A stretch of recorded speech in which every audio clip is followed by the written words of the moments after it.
The room went quiet when the usher stepped in front of him and whispered, "Sir, this section is reserved, even though every chair behind the rope was empty." Caleb Monroe stopped. He didn't raise his voice. He didn't argue.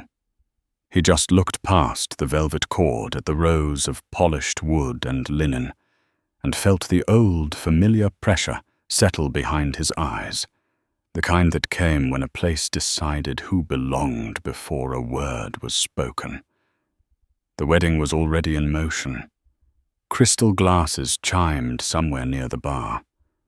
A string quartet drew a thin, trembling line of music across the vaulted ceiling. The country club sat on a hill above the James River, brick and white columns glowing in the late afternoon sun. The kind of place people mentioned with pride because their parents had mentioned it before them. The kind of place that remembered names, or chose not to. Caleb stood in a dark, grey suit that had been pressed that morning in a hotel room an hour away. No cufflinks, no watch that flashed, just clean lines and steady shoulders. He had driven 3 hours through back roads to get here, past fields and old towns that looked peaceful until you stayed long enough to learn their rules. His invitation was folded once tucked into his jacket pocket, edges softened from the drive. Behind the rope, a woman in a pale blue dress leaned toward her husband and murmured something without moving her lips. The man glanced at Caleb, then away, as if his eyes had brushed against something sharp. A server passed with a tray of champagne and adjusted her path at the last-second shoes, whispering on the floor. "Maybe over there," the usher said, pointing not to a seat, but to a gap near the wall where the exits were posted in discreet brass. He smiled the way people did when they wanted a problem to disappear quietly. Caleb nodded once. He moved. Not because he was small, but because he understood momentum. The camera, if there had been one, would have followed him from behind as he crossed the room, shoulders squared. Breath measured the hum of conversation, swelling just enough to cover the shift. He took the chair near the service door. The metal hinge clicked softly when it settled. No one noticed. That was the point. From where he sat, he could see the aisle. White runner. Fresh petals. The officiant checked his notes and wiped his palms on his trousers. The groom, Matthew Hale, stood near the front, tall, handsome, in a navy tuxedo that fit like it had been planned for years. Matthew smiled at the guests, as if he were greeting shareholders, nodding here, clasping a shoulder there, every movement practiced without being stiff. Caleb had met Matthew once years ago in a conference room that smelled like burnt coffee and copier toner. Matthew hadn't recognized him then either. That memory flickered and passed. A pair of older women settled into the row ahead of Caleb Pearls, catching the light. One glanced back, then leaned closer to the other. "I thought all the friends from Richmond would be closer," she said, voice sweet, meaning sharp. Her friend hummed in agreement and smoothed her skirt. The ceremony began. Music lifted. Heads turned. Emily Hale stepped into view. She was radiant in the way magazines promised. Lace at the sleeves, hair pinned just so. When she reached the end of the aisle, she paused, breath quickening, and looked out at the room that had raised her. For a heartbeat, her smile wavered. Her eyes found Caleb. The shift was small, almost nothing. A hitch in her breath, a tightening at the corner of her mouth. She recovered fast, turning back to the officiant, but not before her fingers pressed into the bouquet, hard enough to bend a stem. Caleb noticed. He always noticed. Emily had changed since the last time he'd seen her. Then she'd been younger, sharper around the edges, ambition worn like armor. They had worked on opposite sides of a community zoning fight that never made the papers. It had ended quietly. Too quietly. After that, Emily had moved on. Promotions, engagement, a new last name waiting at the altar. The vows flowed. Promises spoke of forever and patience and faith. The room breathed together. When the officiant pronounced them, married applause burst like a release valve. Chairs scraped. The quartet swelled. People stood. Caleb remained seated for a moment longer than necessary, letting the wave pass. At the reception hall, the light changed. Lower, warmer. Candles flickered against brick. Name cards stood at each place setting. Careful calligraphy mapping the social order. Caleb's name was not on any table. A planner with a clipboard frowned when he approached, lips pursed. "I'm sorry," she said, scanning her list again. Then again, eyes sliding past him, as if the answer might appear if she didn't look too hard. There must have been a mistake. "It happens," Caleb said. She offered a chair near the back. Again. He took it. Again. Dinner moved in courses. Plates arrived and vanished. Caleb's remained empty until he caught a server's eye and lifted his hand. The server hesitated, glanced toward a supervisor, then nodded and disappeared. 10 minutes passed. 15. The room filled with laughter that rose and fell like weather. At the head table, Emily leaned toward her mother, whispered something urgent. Her mother's gaze cut across the room. Landed on Caleb, then shifted away as if she'd seen a reflection she didn't like. She stood, smoothed her jacket, and made her way through the tables with a smile that didn't reach her eyes. "Excuse me," she said. When she reached Caleb, voice soft, practiced. "Are you enjoying the evening?" "It's a beautiful room," Caleb said. Her smile tightened. "Some guests have mentioned confusion. With seating, with access. We want today to be smooth." Caleb met her gaze. He saw calculation there.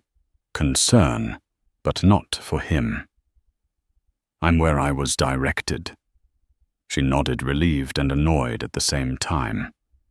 "Of course. If you need anything, just let us know." She turned before he could answer. From the corner of the room, Matthew watched the exchange, brow furrowed. He said something to Emily. She shook her head too quickly. Caleb finally received a plate. Chicken gone lukewarm. He ate anyway, each bite steady, listening.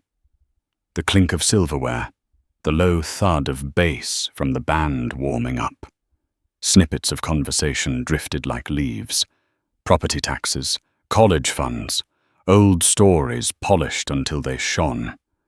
Near the bar, a man laughed too loud and said, "Good people, good families," as if reciting a creed. Caleb's phone vibrated once against his thigh. A single message lit the screen. Still there, he typed back without looking down. "Yes? Anything unusual?"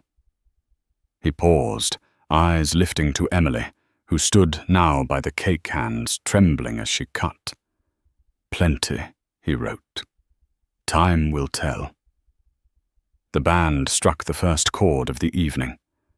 Couples moved to the floor. The tempo picked up. Light spun. For a moment, the room felt suspended, held between what it believed about itself and what it was showing to anyone willing to watch. Caleb stood. He moved toward the edge of the crowd, the camera tight on his face now, the calm there, not empty but contained. Emily turned. She saw him standing alone, and something in her broke free of its careful place. She opened her mouth. The music swelled, and the name she had been avoiding all night pressed against her teeth, waiting. Emily's voice caught in her throat before any sound came out, and the pause stretched just long enough for the room to feel it. The band kept playing, unaware the drummer tapping a steady beat, while the lights warmed the dance floor. Caleb stood still at the edge of the crowd, hands relaxed at his sides, eyes level. He didn't move toward her. He didn't look away. He waited. She forced a smile and turned back to the guests, lifting her glass for a toast she had clearly prepared. Her words landed polite and practiced thanking family friends' tradition. Applause followed in the places it was supposed to. But something had shifted. A few heads turned again toward Caleb, curiosity pricking through the comfort of routine. Matthew noticed. He always noticed when the room changed temperature.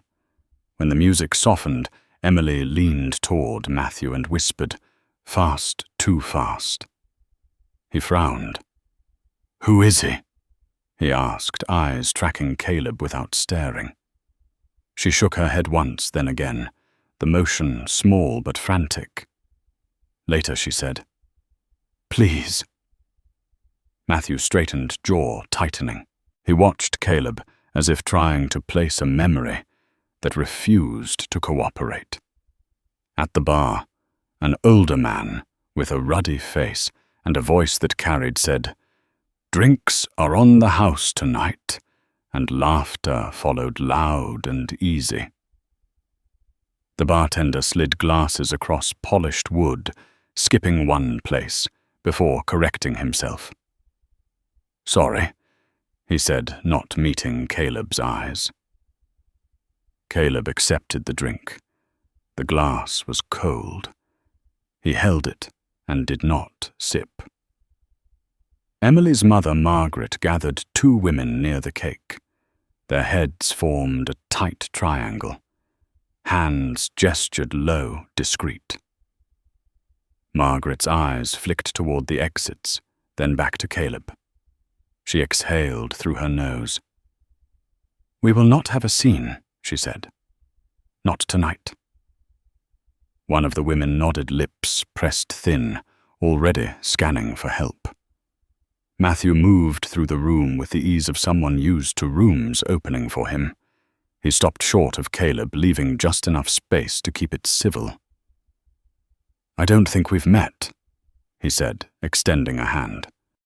His smile was genuine if guarded. Caleb shook his hand. Firm.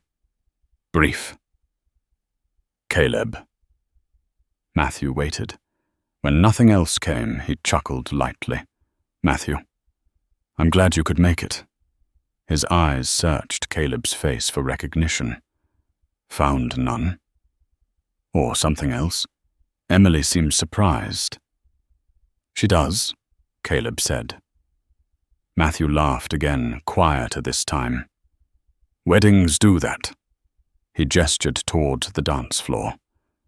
"Are you family num?" "Friends from work," once Caleb said. The word landed heavier than it sounded. Matthew's brow creased. "Work," he repeated, turning the word over. "What line are you in?" "Law," Caleb said. That did it. Matthew's posture shifted just a fraction. "Small world," he said, and glanced toward Emily. She was watching them now, frozen mid-laugh, with a cousin who hadn't noticed. Her bouquet trembled. A server approached, voice low. "Sir, would you mind stepping this way?"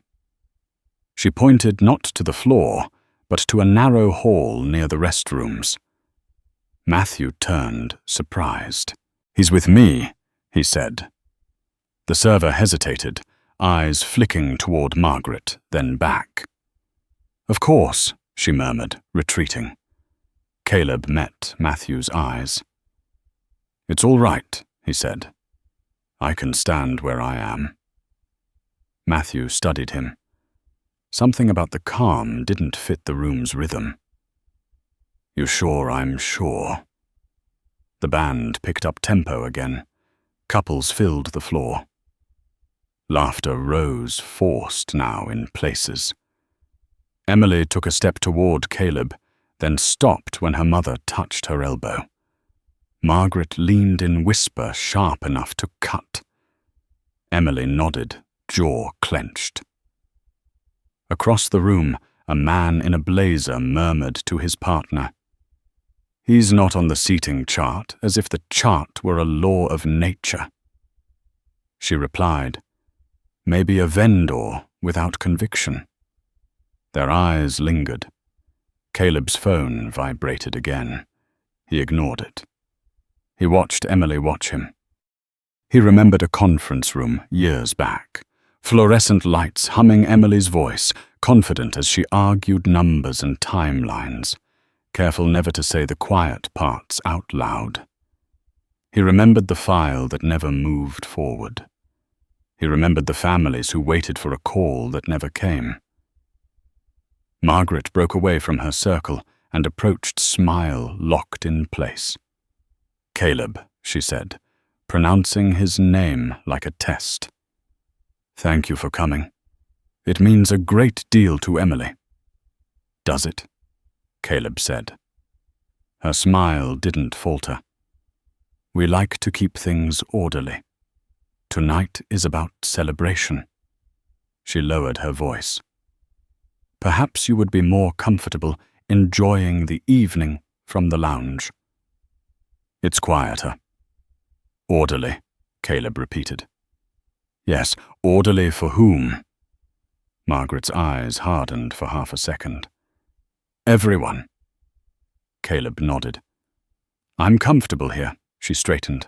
"I'm sure you are." She turned away, shoulders stiff. Matthew watched the exchange, concern growing. He leaned toward Emily. "You invited him," he said quietly. She swallowed. "I had to," she whispered. "It was better this way." Matthew's mouth opened, then closed. Better than what Emily looked at Caleb. Better than pretending she said. The band slid into a slower song. Lights dimmed. Couples swayed. The room leaned into romance as if it could drown out everything else. Caleb stepped back, giving space, not retreating. He breathed in, steady. A man with silver hair and a voice shaped by authority drifted near, drink in hand. "Evening," he said to Caleb, cordial assessing. "I'm Henry Walsh. I help manage a few properties in the area." He smiled thinly. "We take pride in our communities." "I'm sure," Caleb said. Henry chuckled. "You'll find folks here value tradition. Stability." He paused. "Change makes people nervous." "Change reveals people," Caleb said. Henry's smile slipped. "Careful," he said lightly. "People can misunderstand." "People misunderstand on purpose," Caleb replied. Henry studied him for a long moment, then turned away unsettled. Matthew took a breath and raised his glass, signaling the band to pause. The music faded, surprised. "Before we continue," he said, voice carrying, "I want to thank everyone for being here. It means more to us than you know." He glanced at Emily. She nodded barely. The room quieted. Eyes lifted. Expectation hummed. Matthew continued. "There are moments in a night like this when you realize you don't know everything about the people in the room. That's not always a bad thing." A ripple moved through the guests. Margaret stiffened. Emily's heart pounded in her ears. Matthew looked toward Caleb. "Caleb, Would you like to say hello? The question hung dangerous and exposed. Emily's breath caught. She took a step forward before she could stop herself. "Matthew," she said, too loud. Heads turned. She felt the walls closing in the past, pressing against the present. Her voice shook, then steadied sharp with resolve. She faced Caleb, the room holding its breath. "Caleb Monroe." She said the name clear and unmistakable. A murmur swept the floor, names exchanged in whispers like currency. Caleb felt the weight shift fully now. He met Emily's eyes. In them fear warred with something like relief. The band waited. The lights burned warm. The room leaned forward. Caleb lifted his glass, not in triumph, but acknowledgement. The moment was set, and whatever came next would not belong to the evening script. The sound that followed Emily's words was not a gasp, but a silence so complete it seemed to pull the air inward. Caleb Monroe. The name traveled across the room, passed from mouth to mouth in lowered voices, changing shape as it went. Some people recognized it. Others pretended not to. A few felt the prickle of unease without knowing why. Caleb did not move. He did not nod or smile. He simply stood there, glass steady in his hand. Eyes calm as if the name belonged to the room, now not to him. The band leader glanced toward Matthew, uncertain. Matthew swallowed and forced a small laugh that did not land. "Well," he said, "seems we're all acquainted now." Emily stepped closer, heels clicking too loudly against the floor. Her face had gone pale beneath the soft lighting. "I didn't plan this," she said. Voice pitched just above a whisper, meant only for Caleb, but the room leaned in anyway. "I didn't know you would come." "You sent the invitation," Caleb said. His voice was even, almost gentle. Her jaw tightened. "I thought it would be respectful." For whom, Caleb asked. She flinched, then straightened, pride surfacing through fear. For everyone, she said, echoing her mother's words without realizing it. Margaret appeared at Emily's side, hand firm on her daughter's arm. "That's enough," she said. Smile strained, eyes flashing warning. "Matthew, the band." Matthew hesitated. The room waited. He nodded to the band, but the music did not start. Too many eyes were on Caleb now. Too many questions had begun to form. Henry Walsh drifted closer, drink untouched. "Monroe," he said, as if testing the sound. "You wouldn't happen to be the same Monroe who consulted on the Riverbend zoning issue, would you?" Caleb met his gaze. "I was involved." Henry's lips thinned. "That was settled?" "It was closed," Caleb said. "Those are not the same thing." A few guests shifted, discomfort rippling outward. A woman near the back murmured, "What is this about to her husband?" who shook his head but did not look away. Matthew stepped between them slightly, instinctively positioning himself as a buffer. "Tonight isn't the place," he said, trying to keep his tone light. "We can talk later." Caleb nodded once. "Later is fine." Emily stared at him. "You don't understand," she said louder now, emotion cracking through control. "Everything here has a rhythm. People expect things to stay in place." "People always do," Caleb replied. Margaret's voice sharpened. "Are you threatening my family in my daughter's wedding hall?" Caleb turned to her fully for the first time. "No, ma'am. I'm attending a wedding. The words were simple. The implication was not.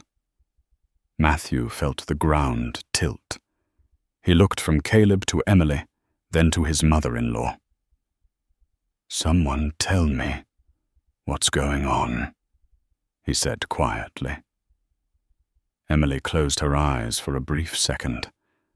When she opened them, something hardened there. 3 years ago, she said, voice trembling but clear. "Caleb reviewed a project I was assigned to, housing, affordable units tied to public funding." She took a breath. There were concerns. Henry snorted softly. "There are always concerns." Emily shot him a look. "We said there were compliance issues. The project was delayed, then reassigned. Then it disappeared." Matthew stared at her. "Disappeared?" She nodded. "It was legal," she said quickly. "On paper." Caleb watched her, not interrupting, letting the words come. A man near the bar muttered, "Jesus," under his breath. The bartender stopped wiping glasses. Matthew's voice was low now. "Emily," he said, "what does this have to do with him being here?" She swallowed. "He wrote a memo," she said. "It raised questions we didn't want asked." And then Caleb said softly, "I was told my services were no longer required." Emily's eyes flicked to Margaret, then away. Margaret lifted her chin. "We followed counsel," she said. "We protected our interests." Caleb nodded. "You did." The room felt smaller. People shifted chairs, scraping faintly. The band leader cleared his throat, hands hovering over his instrument. Matthew felt heat rise in his chest. "Are you saying my wife did something wrong?" Emily opened her mouth, then closed it. Her hands shook. "I'm saying Caleb said that decisions were made, and consequences were deferred." Henry scoffed. "This is absurd," he said. "You can't stand here and imply wrongdoing at a wedding." Caleb turned to him. "I haven't implied anything." "Then why are you here?" Henry demanded. Caleb looked around the room at the chandeliers, the linen, the carefully arranged tables. "I was invited," he said, "and I was curious." Margaret's eyes flashed. Curious about what? About whether time had changed anything Caleb said. About whether people who once hid behind paperwork would hide behind tradition instead. A murmur spread louder now. Someone near the door slipped out quietly. Matthew felt a chill. He had built his life on trust, on the assumption that rules were followed because they were right, not because they were convenient. He looked at Emily. "Is there more?" he asked. Emily's voice broke. "There were families," she said. "Applications. They were redirected, labeled incomplete. I told myself it was procedure." Caleb's gaze softened just a fraction. "Procedure is how people sleep at night," he said. Silence again. Deeper this time. Margaret stepped forward, voice rising. "Enough. This is a private matter. This man has no right to air it here." Matthew raised a hand. "Mom," he said, then corrected himself. "Mrs. Carter." He looked at Caleb. "Do you have proof?" Caleb did not answer immediately. He set his glass down on a nearby table. The sound of it touching wood was loud in the quiet. "Proof is a process," he said, "not a performance." Henry laughed, brittle. "Convenient." Caleb met his eyes. So is denial. Emily sank into a chair, head in her hands. Her carefully pinned hair loosened at the edges. "I can't do this," she whispered. Matthew knelt beside her, torn. "Emily," he said. "Look at me." She did not. Caleb watched the room fracture along invisible lines. Old friendships, old deals, old assumptions. He felt the familiar tightening in his chest. Not anger, but resolve. He had not come to accuse.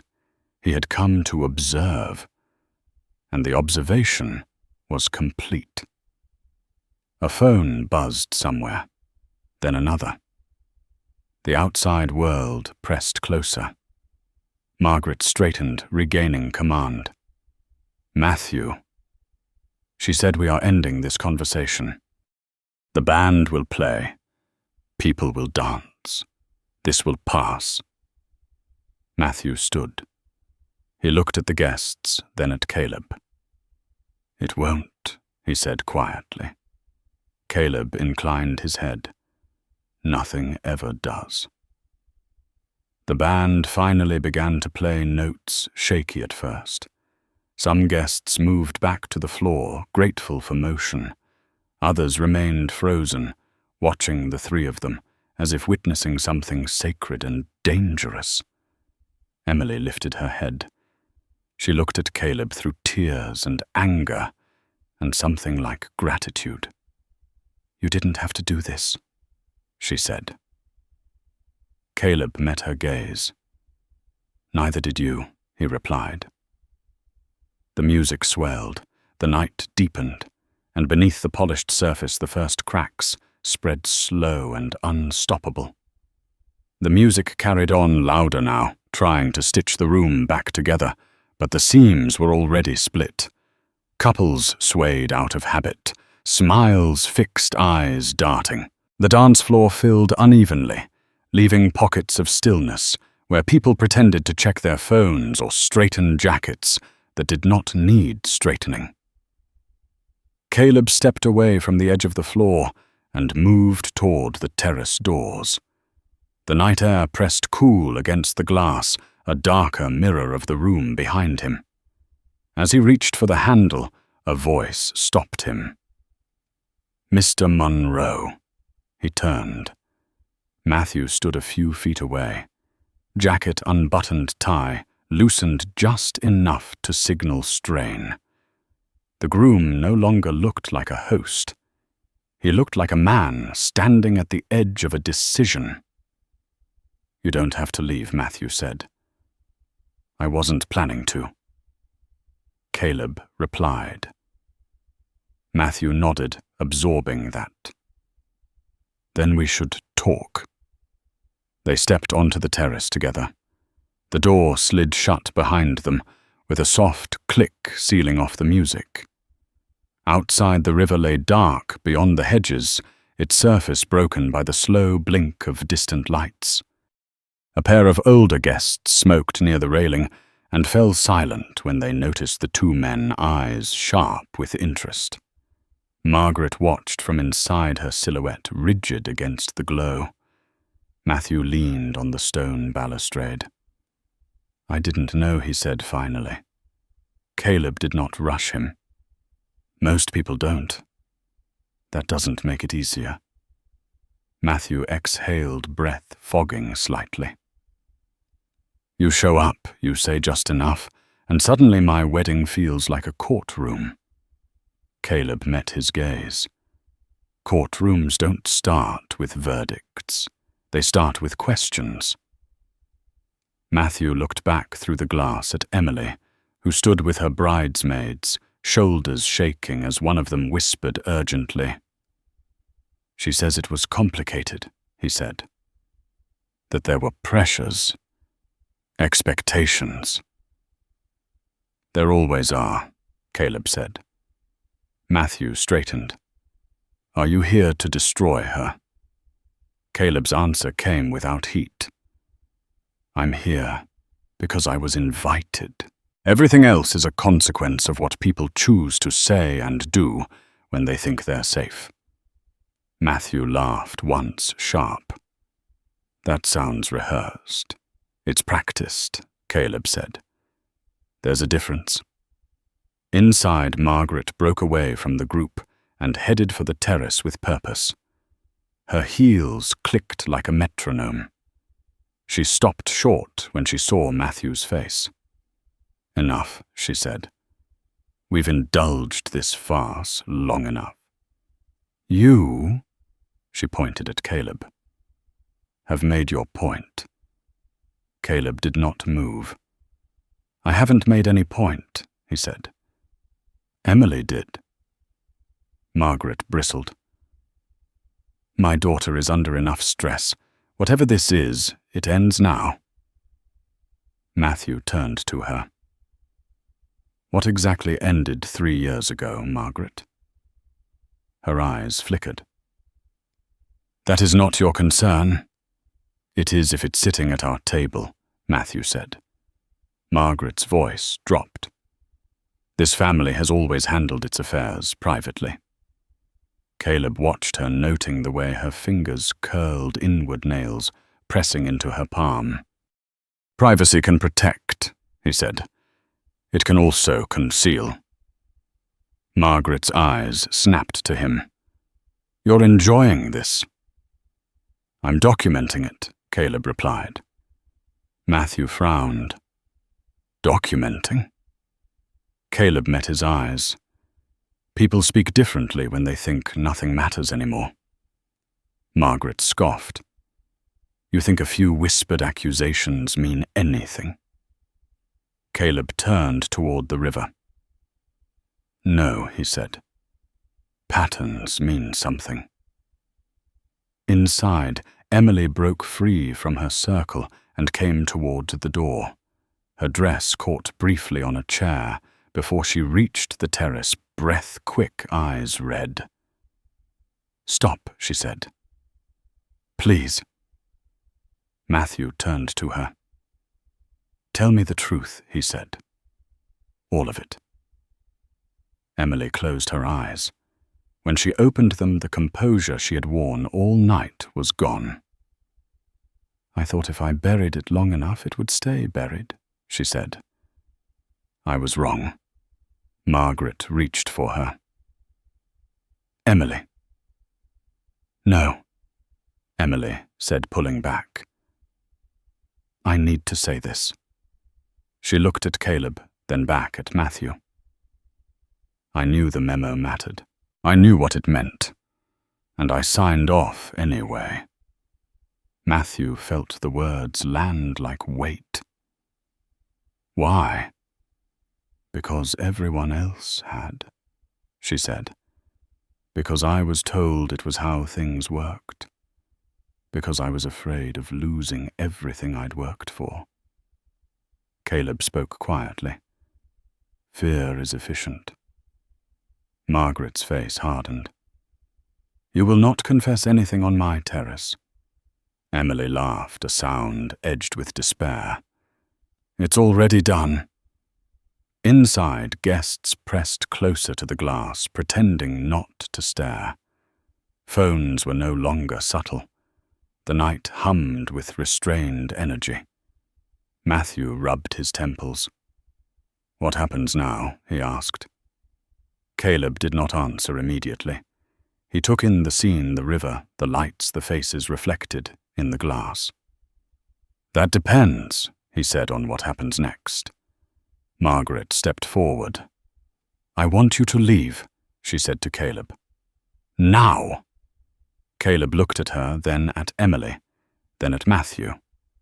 I will, he said. When the evening concludes. Margaret's jaw tightened. You think you can dictate terms here? Caleb's voice remained calm. I think people reveal themselves when they feel cornered. Emily wiped her eyes. You came here knowing this would happen. Caleb met her gaze.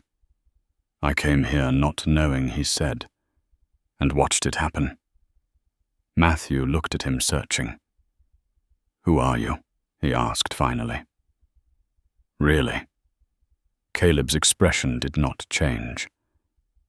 "Someone who listens." Inside, the band shifted songs again, trying to lift the mood. The dance floor filled a little more.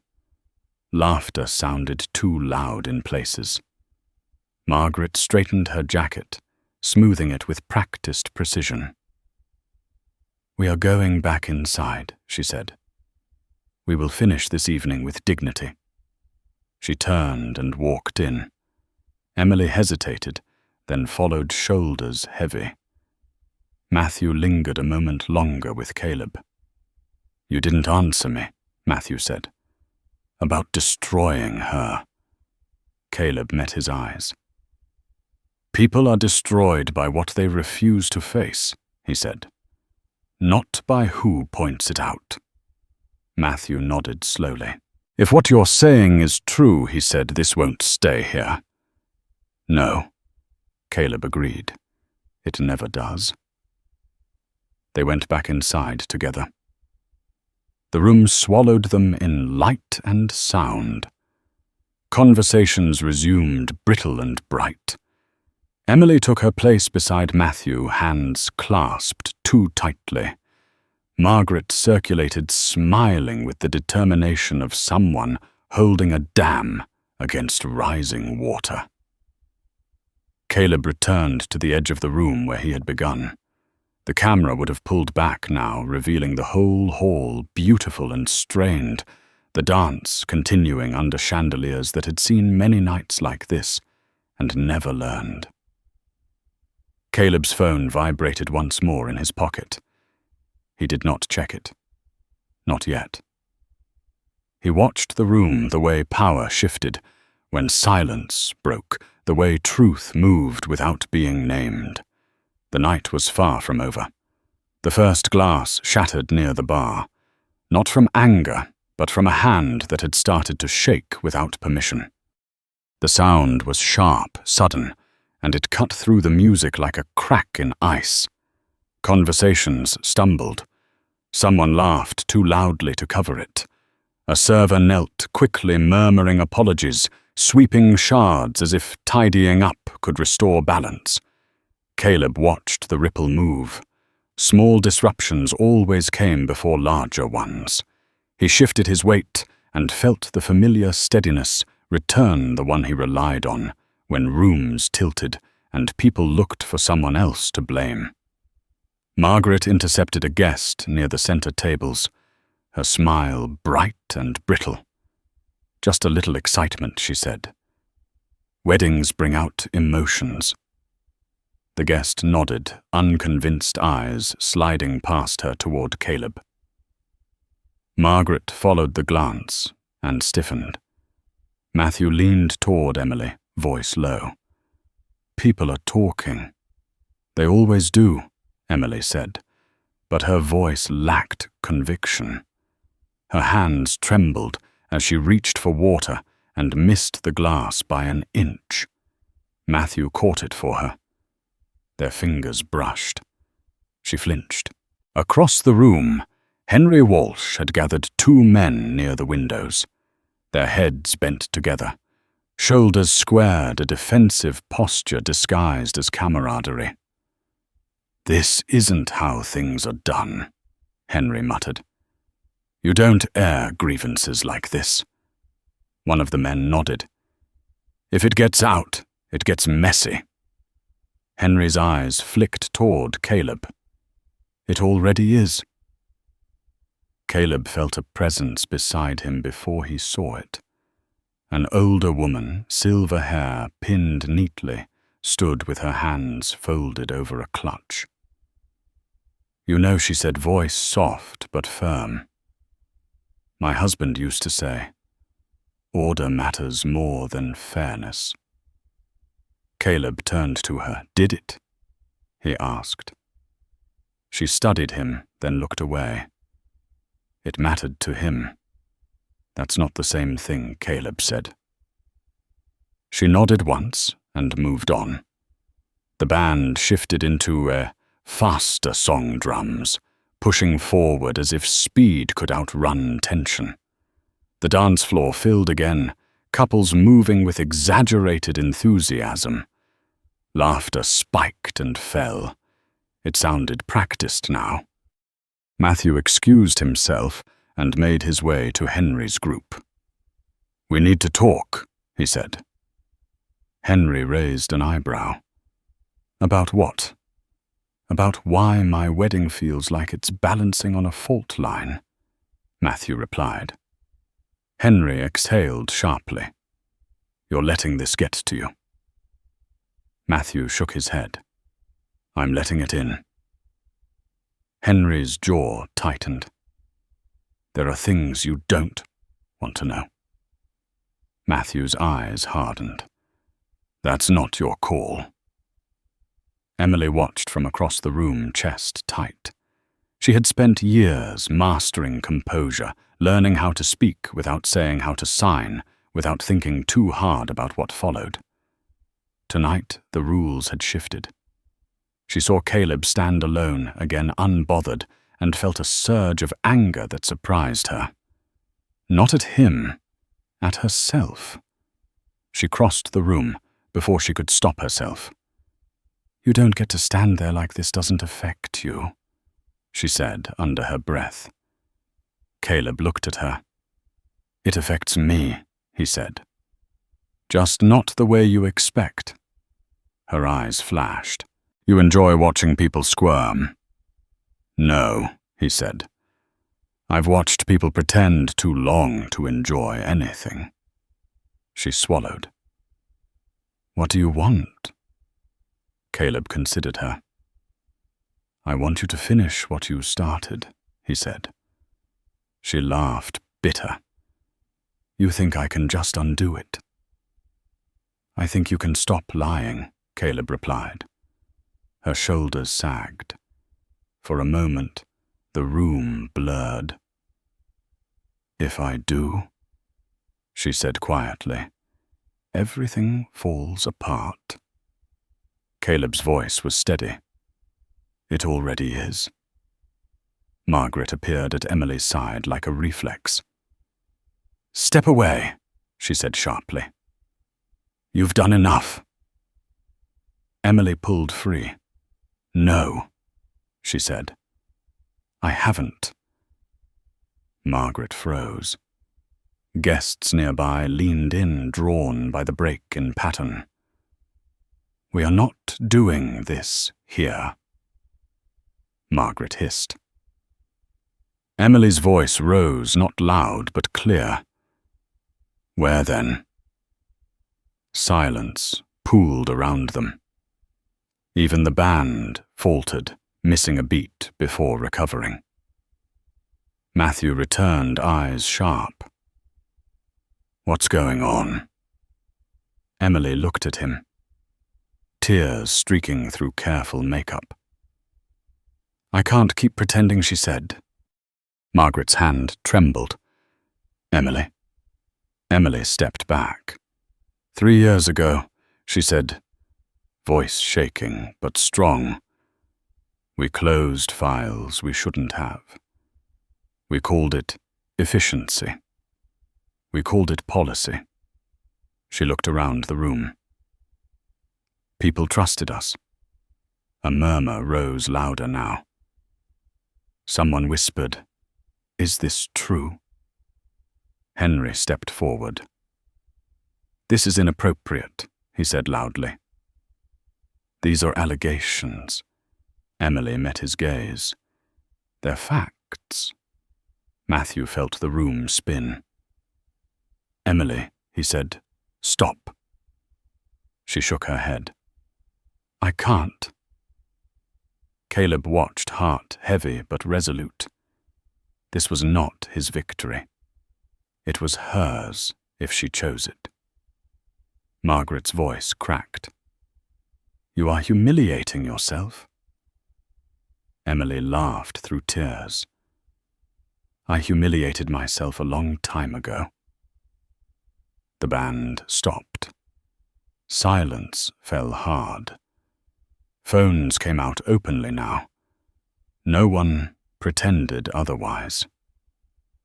Matthew took a step toward Emily. "If this is true," he said, voice breaking, "why didn't you tell me?" She looked at him, eyes full of regret. "Because I was afraid you wouldn't love me anymore." Matthew closed his eyes. The answer landed deeper than any accusation. Caleb felt his phone vibrate insistently now. He glanced down. A single line of text waited. "You seeing this?" He typed back without hesitation. "Yes." "Keep watching." Henry turned toward Caleb, anger flaring. "This is your doing," he said. Caleb met his glare. "No," he said. "This is the result." Margaret straightened, dignity hardening into something brittle. "This evening is over," she declared. "Everyone will leave, now." No one moved. Emily wiped her face. "I'm not done," she said. Matthew looked around the room, at faces he thought he knew. "Neither am I," he said. Caleb stepped back into the shadows near the wall, allowing the space to open. He felt the weight of years press forward, the way moments gathered momentum once released. The camera would have lingered on his face now. Calm, controlled eyes, reflecting the fracture spreading through the room. Outside, distant sirens wailed somewhere in the city. Not for them, not yet. Inside, the truth breathed raw and undeniable. The night leaned closer to something it could not avoid. The doors to the main hall closed with a dull thud, as if the building itself had decided to listen. The music did not return. No one asked for it. Guests stood in loose clusters, glasses forgotten eyes fixed on Emily as though she had become a stranger in her own wedding dress. Matthew moved first. He stepped away from the head table and into the open space, his voice low but steady. "We're going to take a breath," he said.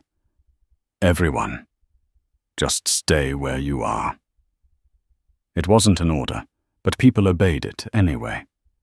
Margaret bristled. "This has gone far enough," she said, her words sharp, clipped. "You are not thinking clearly." She reached for Emily's arm, again harder this time. Emily pulled free. "Don't," she said. Her voice didn't shake now. The fear had burned off, leaving something raw, but firm underneath. "You taught me how to speak in rooms like this. You don't get to silence me now." A murmur rippled outward. Someone near the back whispered, "Good for her," then covered her mouth as if shocked by her own courage. Henry Walsh stepped forward, palms raised in a gesture meant to calm. "Let's not pretend this is anything more than a misunderstanding," he said. "Complex deals get messy.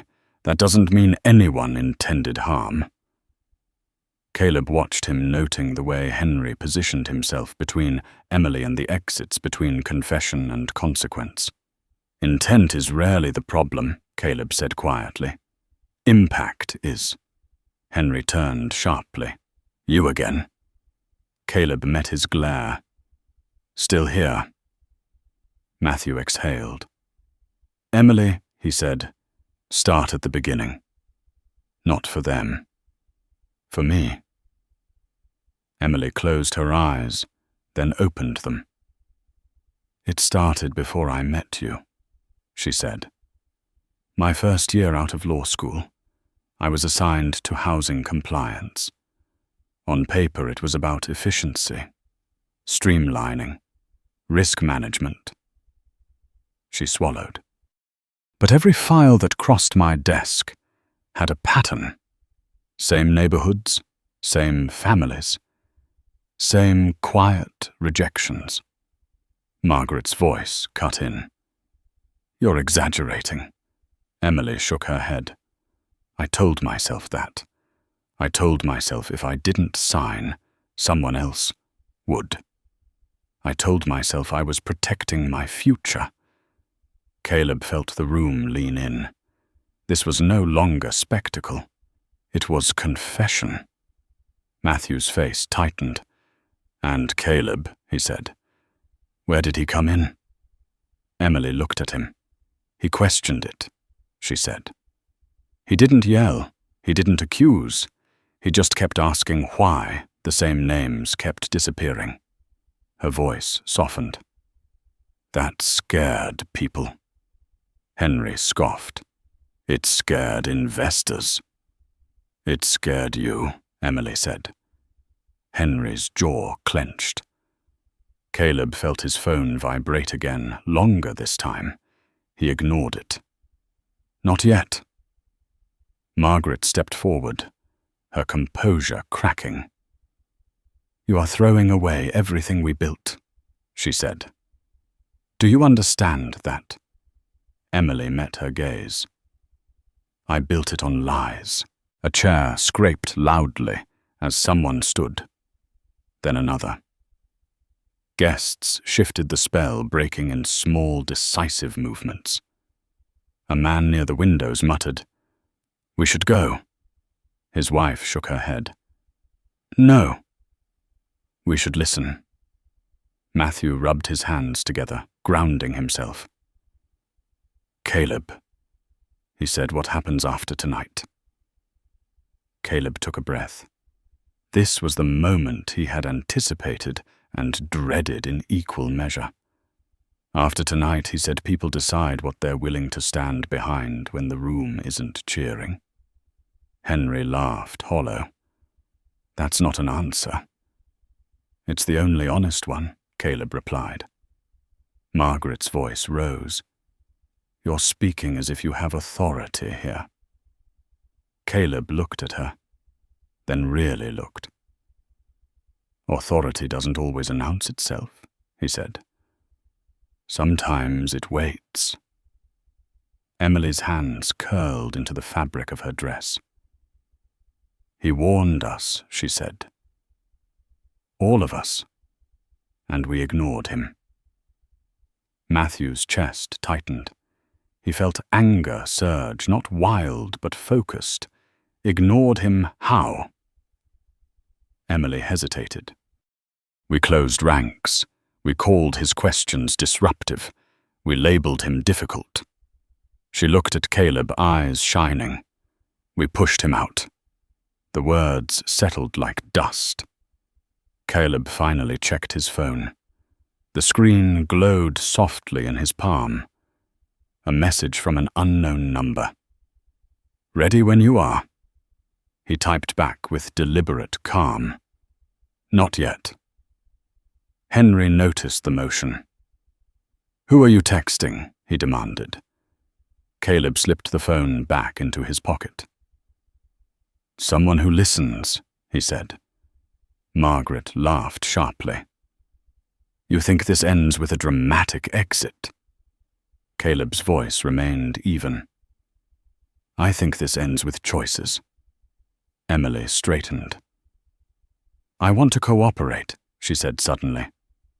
Fully. I don't want this buried again. Matthew turned to her, shock and pain colliding. Do you know what that means? She nodded. I know. Margaret reached for her daughter, desperate now. You don't have to do this. Emily pulled back. I do. The room buzzed, energy shifting from discomfort to inevitability. Someone near the bar whispered, This is going to be on the news. Caleb stepped forward, just enough to be seen. If you want this to stay in this room, he said, you can stop talking. Silence fell. If you want it handled properly, he continued, you let it move forward. Henry stared at him. Handled by whom? Caleb met his gaze, the slightest edge entering his voice. By people who don't attend weddings as shields. Matthew watched him closely. You knew this would happen. Caleb nodded once. I knew it could. Emily laughed softly, bitter and relieved. You always did. Margaret's shoulders sagged. For the first time that night, she looked old. You don't understand what you're up against, she said to Caleb. Caleb's voice was quiet. I do. The room felt suspended, balanced on a thin line between denial and collapse. Outside, the wind stirred the trees along the river. Inside, a lifetime of polite silences unraveled. Matthew took a breath. Everyone, he said, we're going to pause this reception. He looked at Emily. We need space. Some guests nodded, grateful for instruction. Others lingered, hungry for resolution. Caleb stepped back again, letting the center clear. He felt the weight of eyes, of years, of choices converging. His phone vibrated once more. He did not look. He already knew what it would say. The night had crossed a threshold. There was no returning to music, to cake, to celebration. Whatever came next would be quieter, slower, and far more lasting. The first guests began to leave without being told, coats lifted from chair backs, purses clutched tighter than before. Goodbyes were murmured instead of announced. The room thinned in uneven patches, like a tide pulling back and exposing what had been hidden underneath. Caleb stayed where he was. He felt the shift before he saw it, the moment when curiosity gave way to calculation. People who had laughed loudly earlier now avoided eye contact. A few studied him openly, trying to measure the cost of remembering his name. Matthew stood near the head table, hands braced on the polished wood. He watched couples pass through the doors, watched his wedding dissolve into something quieter and heavier. This was supposed to be one day, he said mostly to himself. Emily stood beside him, shoulders squared, face stripped of ceremony. It still is, she said. Just not the one we imagined. Margaret moved through the remaining guests with mechanical grace, thanking people for coming, promising to call, promising explanations later. Her voice never cracked, but her eyes did. Each time she passed Caleb, her spine stiffened, as if resisting a gravity she could no longer deny. Near the bar, Henry Walsh argued in low tones with another man. We need to get ahead of this, he hissed. If there's an investigation. There isn't, the man said quickly. Henry's laugh was short. There will be. Caleb's phone vibrated again, insistent now. He stepped toward the quieter hallway near the service entrance, answering without looking at the screen. Yes. A familiar voice came through, calm, efficient. We're nearby. Caleb glanced back at the hall, at Emily speaking softly with Matthew, at Margaret standing rigid by the door. Give it time, he said. Let them finish talking. He ended the call and slipped the phone away. Emily noticed the movement. She watched Caleb from across the room, her mind racing. They're coming, she said to Matthew. Not as a question. Matthew's jaw tightened. Who? She shook her head. I don't know exactly, but this isn't staying private. Matthew nodded slowly. Good. She looked at him surprised. You mean that? I do, he said. I married you thinking honesty was our foundation. I can't pretend now that I'd rather not know. Emily swallowed. I don't know if we survive this. Matthew's voice was quiet. We survive truth, or we don't survive at all. Caleb watched the exchange, a familiar ache pressing behind his ribs. He had seen couples fracture under less. He had seen others rebuild slower, humbler. He did not envy them the work ahead. A woman approached him hesitantly, clutching a shawl around her shoulders. I just wanted to say, she began, then stopped. My sister applied for one of those housing developments. She was turned down. No reason given. Her voice shook. I didn't know. Caleb met her eyes. Now you do. She nodded, tears gathering. I'm sorry. He inclined his head. Listening matters. She walked away, shoulders hunched, carrying a truth she hadn't expected to pick up tonight. Margaret finally confronted him near the exit, the room nearly empty now. You planned this, she said, voice low and sharp. Caleb did not deny it. I planned to observe. You came to tear us apart. Caleb looked past her to the darkened dance floor, the candles guttering low. Families tear themselves apart when they refuse accountability. Her face twisted. You think you're better than us? Caleb met her gaze steadily. I think systems don't change unless people feel them crack. She recoiled, as if struck, then straightened dignity stitched back into place by sheer will. This isn't over. No, Caleb agreed. It's beginning. The doors opened again, not with the rush of guests, but with purpose. Two men in plain suits stepped inside, scanning the room without hurry. They did not announce themselves. They did not need to. Matthew noticed first. His breath caught. Emily. She followed his gaze and closed her eyes briefly. Okay, she said. Okay. Margaret froze, recognition flickering through denial and fear. You have no right. The taller of the two men approached calmly. Ma'am, he said, we're here to speak with you. Caleb stepped forward just enough to be seen. Not yet, he said quietly. The man paused, nodded once.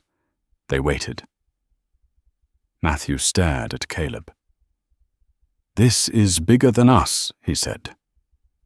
Caleb's voice was even. It always was. Emily walked toward Caleb, stopping a few feet away.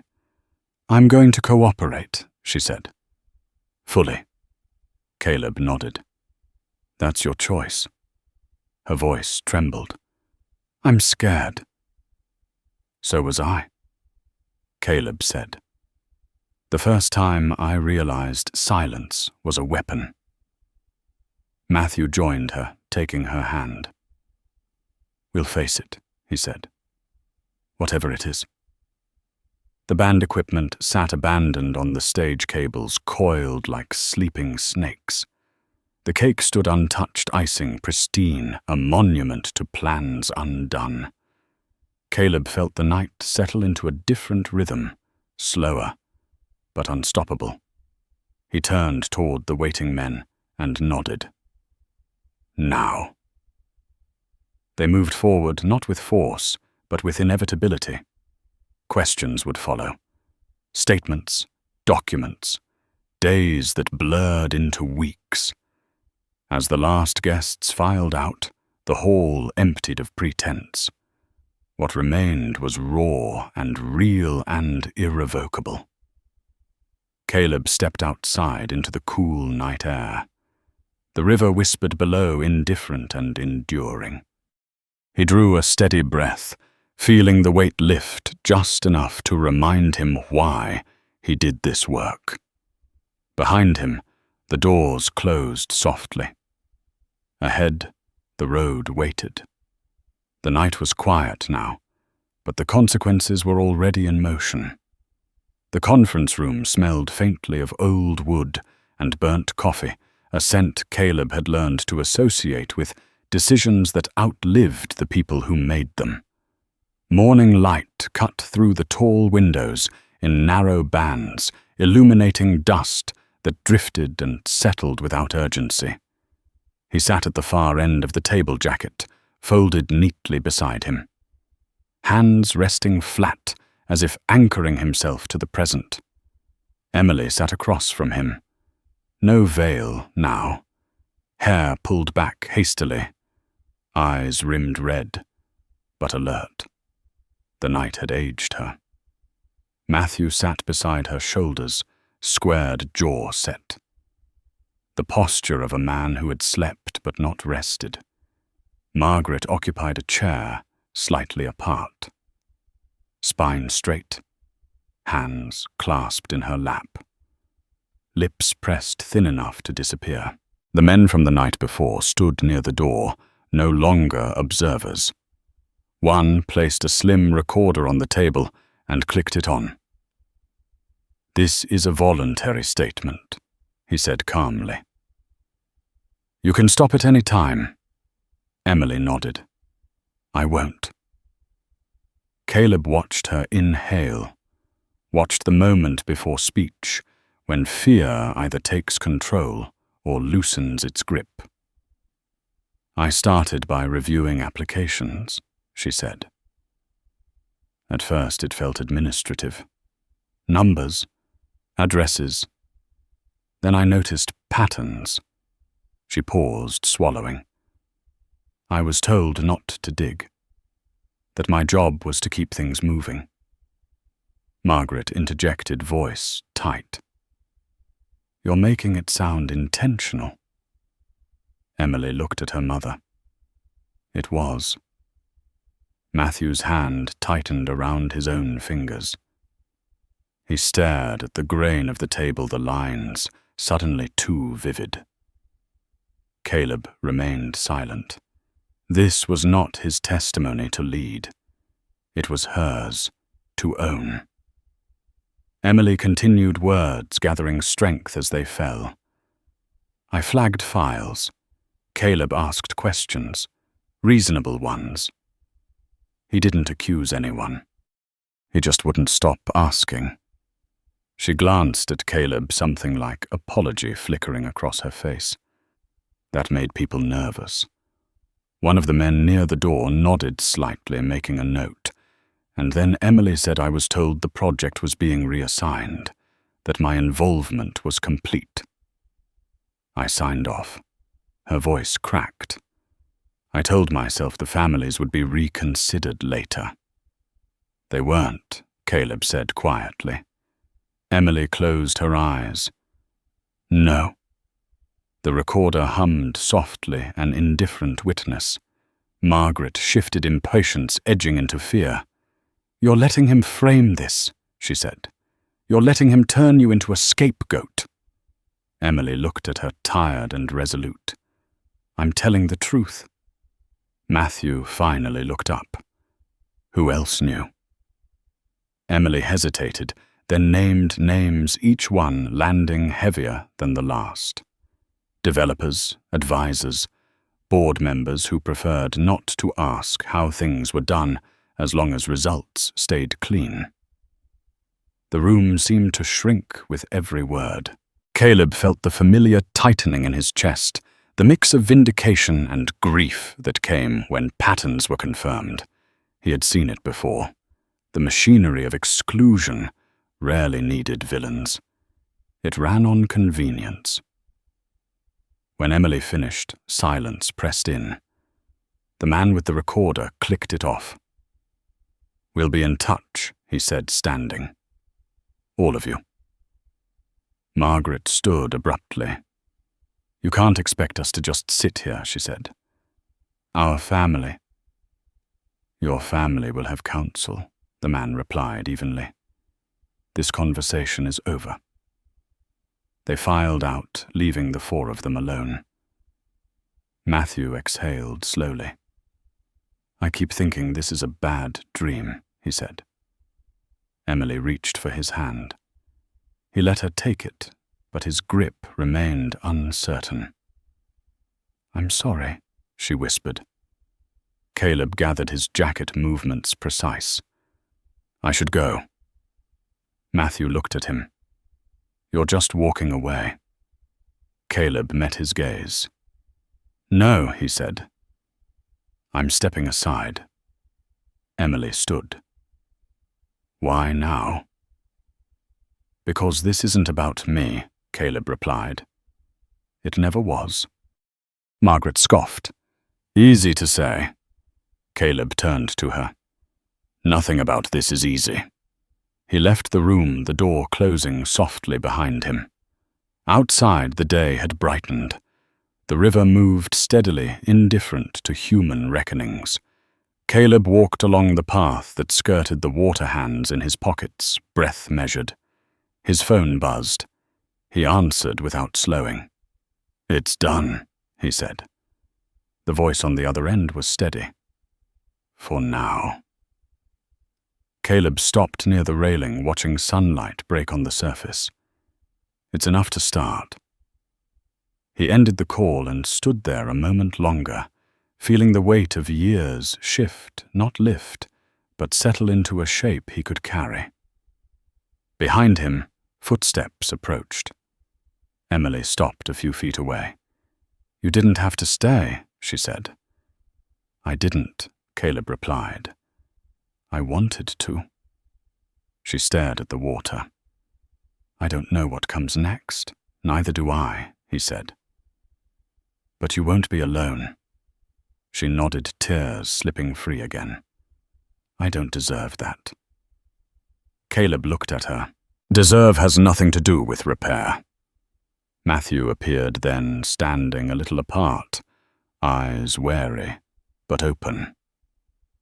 "I don't know if I can forgive," he said. "But I won't pretend any more." Emily squeezed his hand, grateful and afraid. Caleb stepped back, giving them space. He had learned when to stay and when to leave, when presence mattered and when it crowded. This was their work now. As he walked away, the sound of traffic rose ordinary and grounding.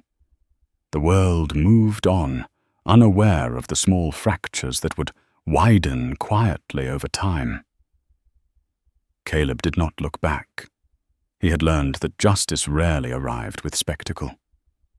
It came in rooms like that conference room, in voices that chose truth over comfort in mornings that followed long nights and asked what people would do next. The river flowed on, carrying reflections that broke and reformed, steady and unforgiving. The news didn't break all at once.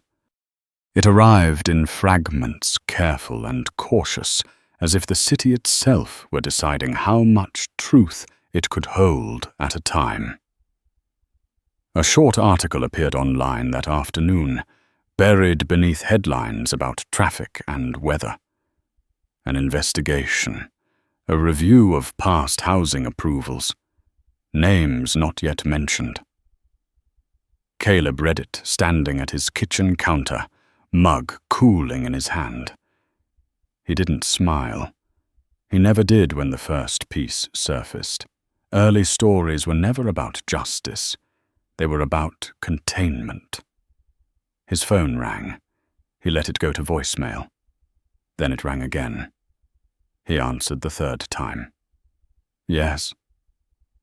"They're calling it procedural irregularities," the voice said. "For now." Caleb exhaled slowly. They always do. Across town, Emily sat alone in a borrowed office papers, spread out in careful stacks. Her wedding dress hung unused in a garment bag by the door, the white fabric stark against beige walls. She stared at a list of addresses she had typed out herself. Streets she remembered, names she didn't, families reduced to lines in a spreadsheet she could no longer hide behind. Matthew stood in the doorway, jacket slung over his shoulder. He had spent the morning answering questions he couldn't answer, fielding calls he didn't want to take. "They want a statement," he said quietly. Emily didn't look up. "Tell them the truth," she said. He nodded, then hesitated. "That won't protect you." "I'm not asking to be protected." The words hung between them heavy and real. Margaret watched the same article on a television screen in her living room volume, turned low. She sat perfectly still, hands folded, eyes sharp. Every sentence felt like an accusation she had rehearsed defenses against for years. She reached for the remote and turned the television off, the silence louder than the broadcast. At City Hall, Henry Walsh paced a narrow office phone pressed to his ear. "You need to understand," he hissed. This was standard practice. He listened, jaw tightening. "No, I'm not panicking." A pause. "Because if this unravels, it takes half the board with it." He hung up and stared at the wall, sweat gathering at his temples. Caleb's phone buzzed again. A text this time.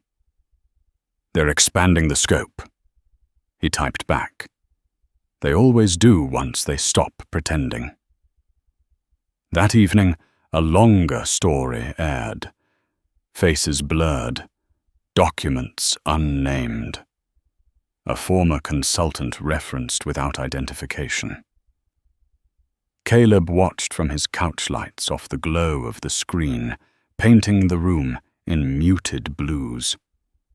The anchor spoke of patterns, of questions, of a process that had failed quietly for years. He turned the television off before the segment ended. The next morning, subpoenas arrived. Not dramatic, no cameras, just envelopes slid under doors and delivered by clerks who did not linger. Emily received hers at 9:15 in the morning. She opened it, read it once, then again, and felt a strange calm settle over her. Matthew watched her carefully. "Are you okay?" She nodded. "I think this is what okay looks like now." Across town, Margaret received her own envelope. Her hands trembled as she opened it. For the first time, there was no one to call who could make it disappear.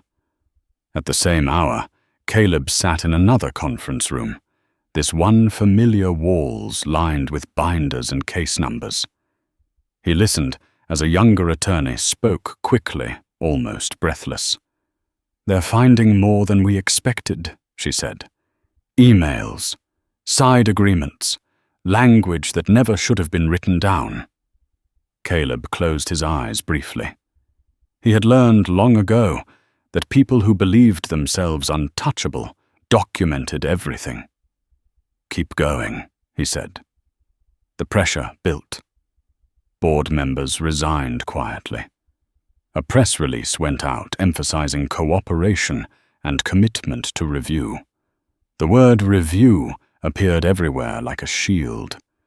Protesters gathered outside a developer's office, holding signs with addresses scrawled in black marker. Names now spoken aloud.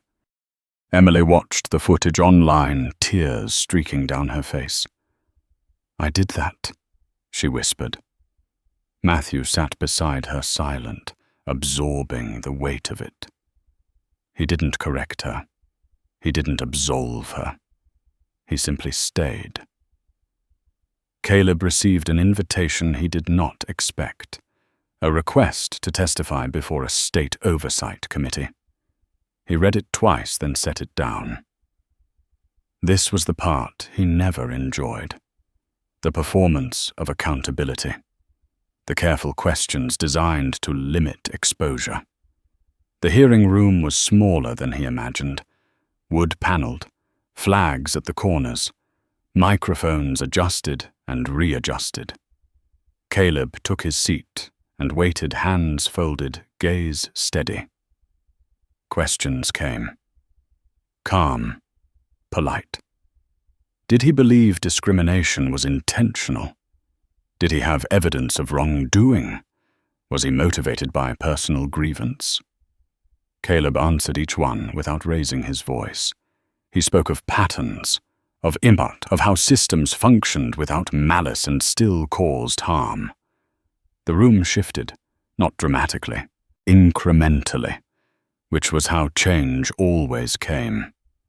In the back row, Emily watched the live stream on her phone. She listened to his voice, measured and clear, and felt the full shape of what she had tried to outrun. For the first time, she did not look away. By evening, another article broke. Names named now, numbers included, consequences implied. The word investigation replaced review. Caleb walked home as dusk settled, city lights blinking on one by one. His phone vibrated. A message from an unknown number. "Thank you for not letting this die." He stared at it for a moment, then typed back. "Keep paying attention." He passed a row of houses near the river lights, glowing warm inside. Ordinary lives, ordinary evenings. He thought of the families whose addresses had been hidden in files, whose evenings had been interrupted by quiet denials. At home, he sat at his desk and opened a folder he had not touched in years. Notes, memos, names. He added one more document to it.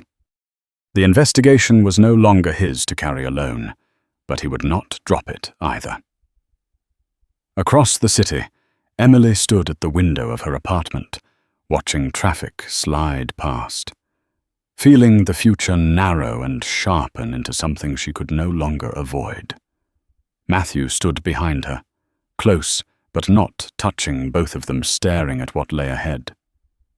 Margaret sat alone at her dining table, staring at a place setting she had never imagined empty. The silence pressed in, heavy and deserved. The night deepened. The story continued.